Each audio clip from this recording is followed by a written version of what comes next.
Abdullah bin Abu Quhafa atau yang lebih dikenal dengan Abu Bakar atau Abu Bakar As-Siddiq adalah salah satu pemeluk Islam awal, salah satu sahabat utama Nabi Muhammad dan khalifah pertama yang dibaiat setelah meninggalnya Nabi Muhammad SAW. Bersama ketiga penerusnya yaitu Umar bin Khattab, Utsman bin Affan, dan Ali bin Abi Thalib, Abu Bakar termasuk dalam jajaran Khulafaur Rasyidin.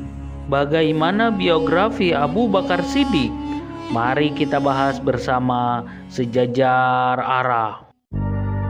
Jangan lupa subscribe channel ini ya, untuk mendukung kami agar bisa terus memberikan informasi yang bermanfaat untuk kalian.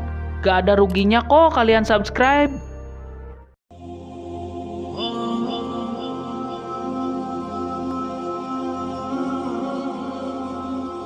Nama asli dari Abu Bakar Siddiq adalah Abdul Ka'bah.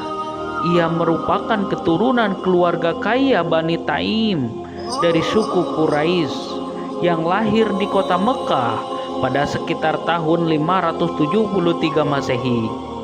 Ayahnya bernama Abu Quhafah Utsman, sedangkan ibunya bernama Salma binti Sahar.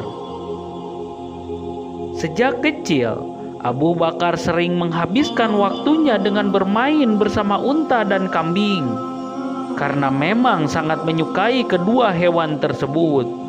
Karena kesukaannya pada unta, ia mendapatkan julukan sebagai Abu Bakar, yang berarti bapak anak unta.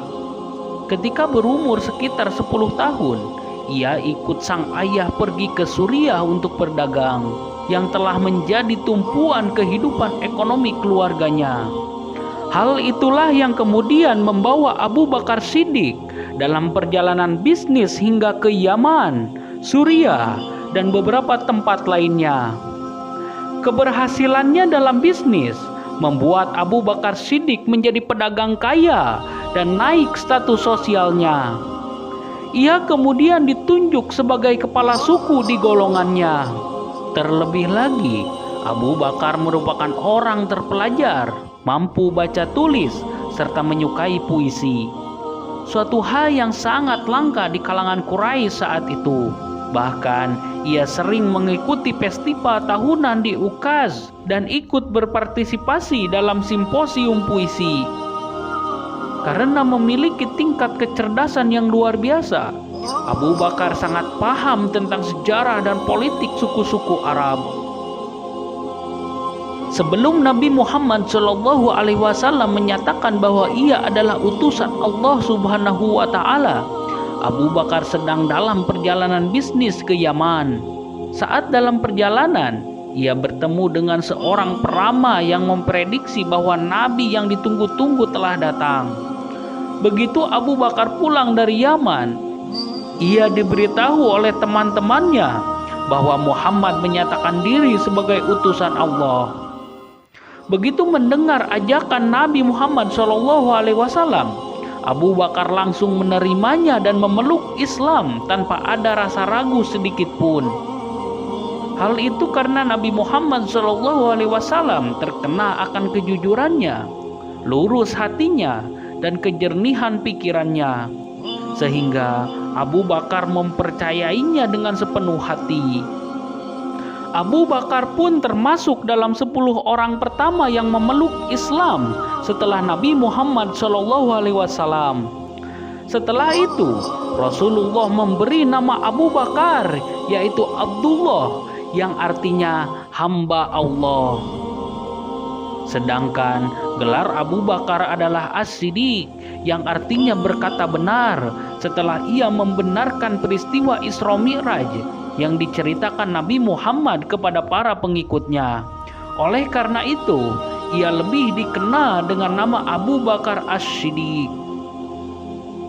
Setelah resmi menjadi seorang muslim, Abu Bakar turut serta dalam dakwah menyebarkan Islam dan berhasil mengislamkan Utsman bin Affan, Talhah bin Ubaidillah, Jubair bin Awam, Sa'ad bin Abi Waqqas, serta beberapa tokoh penting dalam Islam lainnya. Selain itu, Ia juga membujuk teman-teman dekatnya untuk masuk Islam. Namun, periode awal dakwah Nabi Muhammad SAW memang mengalami banyak tantangan. Bahkan, para budak yang telah memeluk Islam banyak yang disiksa. Mengetahui hal ini, Abu Bakar membebaskan para budak Muslim dengan menebusnya dan membiarkan mereka pergi. Salah satu budak yang dibebaskan Abu Bakar Siddiq adalah Bilal bin Rabah, yang kemudian menjadi muadzin pertama umat Islam. Ketika penyiksaan semakin masif dilakukan oleh para pemuka Quraisy terhadap para pemeluk Islam, Nabi Muhammad SAW menyerukan pengikutnya untuk hijrah ke Yastrib atau Madinah. Nabi Muhammad SAW pun berangkat hijrah ditemani oleh Abu Bakar pada tahun 622 Masehi. Begitu sampai di Madinah, Rasulullah langsung memerintahkan untuk mendirikan sebuah masjid. Abu Bakar kemudian membayar sebidang tanah untuk mendirikan masjid, yang kemudian dinamakan sebagai Masjid Nabawi. Di Madinah, Abu Bakar menjabat sebagai kepala penasehat Nabi Muhammad SAW. Hubungan itu pun semakin erat setelah Nabi menikah dengan putrinya yang bernama Aisyah. Setelah itu, Abu Bakar tercatat berperan dalam berbagai pertempuran dengan kaum Quraisy, seperti Perang Badar pada tahun 624 Masehi, Perang Khandaq pada tahun 627 Masehi, dan Perang Uhud pada tahun 625 Masehi. Ketika Nabi Muhammad SAW mulai sakit, Abu Bakar sering menggantikan perannya sebagai imam salat. Pada tahun 632 Masehi, Nabi Muhammad SAW wafat dan Abu Bakar Siddiq menjadi orang yang paling tabah menerima kepergiannya. Ia bahkan harus menenangkan Umar bin Khattab yang tidak percaya Nabi telah wafat.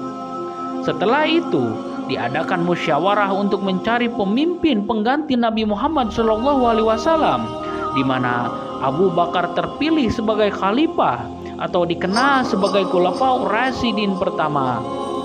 Tidak lama setelah Abu Bakar dibaiat menjadi khalifah, muncul kelompok-kelompok pemberontak yang ingin melepaskan diri dari pemerintahan Islam yang baru saja berdiri.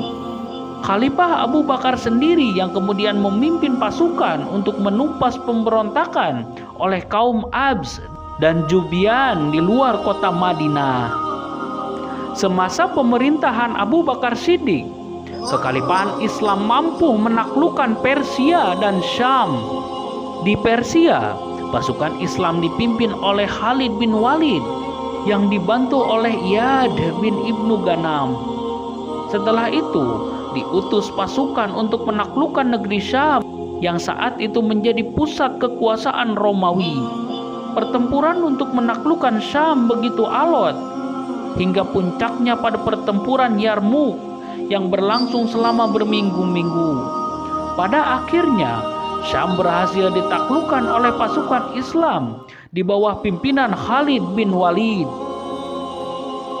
Pada tahun 632 Masehi, Abu Bakar terlibat dalam pertempuran melawan pemberontak dan nabi palsu atau dikenal sebagai Perang Yamamah.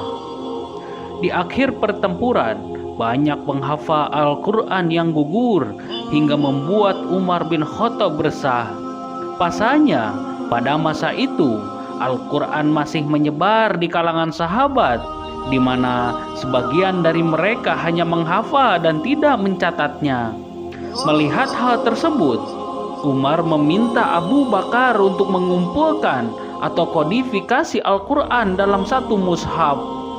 Tulisan Al-Quran kemudian dikumpulkan dari para penghafal dan media tulis seperti tulang dan kulit untuk disimpan oleh Abu Bakar.